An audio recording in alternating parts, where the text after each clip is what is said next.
repairing the lungs of ex-smokers through a simple dietary intervention. It's not really even anything particularly special. It is just eating a decent diet containing particular fruits. In this case, primarily tomatoes and apples. You'll understand more why in a second in regard to the study itself.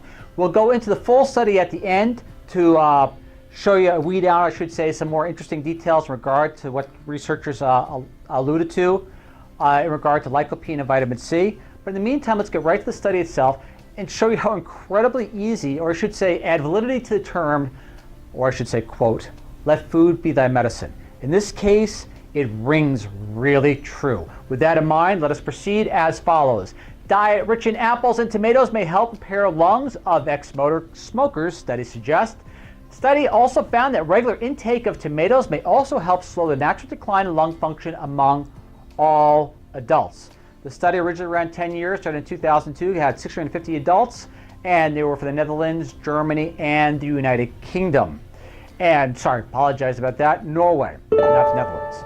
And to proceed, the researchers found that adults who on average ate more, this is so incredibly simple, 2 tomatoes or more than 3 portions of fresh fruit a day had a slower decline in lung function compared to those who ate less than 1 tomato or less than 1 portion of fruit a day.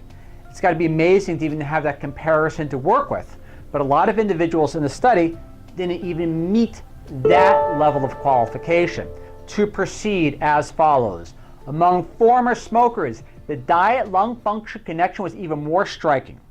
Ex-smokers who ate a diet high in tomatoes and fruits, I know a lot of you are going to think deadly, I should say not deadly, the nightshade family and inflammatory compounds, but we're not here to incorporate bias per se. We'll stick exactly what the study outcome was as follows. Diet high in tomatoes and fruits had around an 80 milliliter slower decline over the 10-year period. This is the quote. This suggests that nutrients in the diets are helping to repair damage done by smoking. There's even more intriguing information in regard to that. It didn't even seem to make a difference to how many packs per day they smoked prior. But that aside, let's get right into the full study and look at some interesting highlights of this particular full study that the researchers also brought attention to as follows. You're going to see a couple of statements here. You're going to see forced exhale volume, which we refer to as FEV1, and forced vital capacity, which is the total amount of air a person can exhale in 6 seconds, which you'll notice is FVC. With that in mind, we're going to read directly from the full study itself. We found, the researchers, associations between tomato intake and slower decline in both FEV1 and FVC in the whole sample, in particularly in ex-smokers. Tomatoes are the richest sources of lycopene, a carotenoid with no vitamin A activity. This might explain why we observed beneficial associations with this food, but not with the vitamin A or other sources of this antioxidant. A RCT, random control trial, in asthmatic adults, this I want to highlight because it's interesting, showed that a diet low in antioxidants reduced, obviously, the lung functions, as pointed out here, and that an intake of a tomato extract and tomato juice for 10 days led to reduced airway inflammation in the intervention group.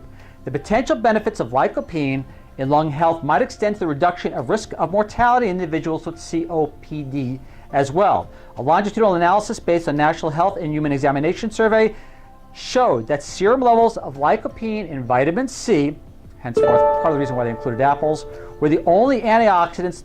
Now, you're going to hear the word negative, but listen to the whole sentence as it appears. It's actually a positive thing. Antioxidants be negatively associated with the risk of all-cause mortality in a fully adjusted regression model, which is a good thing. Serum lycopene and provitamin carotenoids were also negatively associated with, as a good thing, FEV1, which was forced exhale volume, and FVC decline, which was forced vital capacity over 14 years in young adults.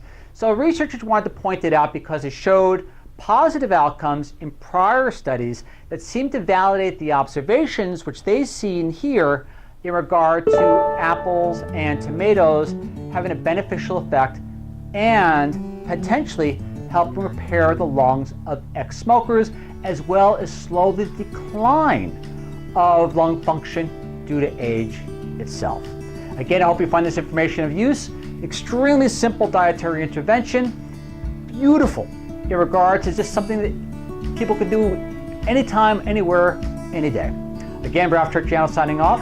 All the DOI information will be listed for you, so if you want to research on your own, the full study the DOIs lead to. And thank you very, very much for listening once again, and I'll catch you all again in 7 days. Catch you then. Bye.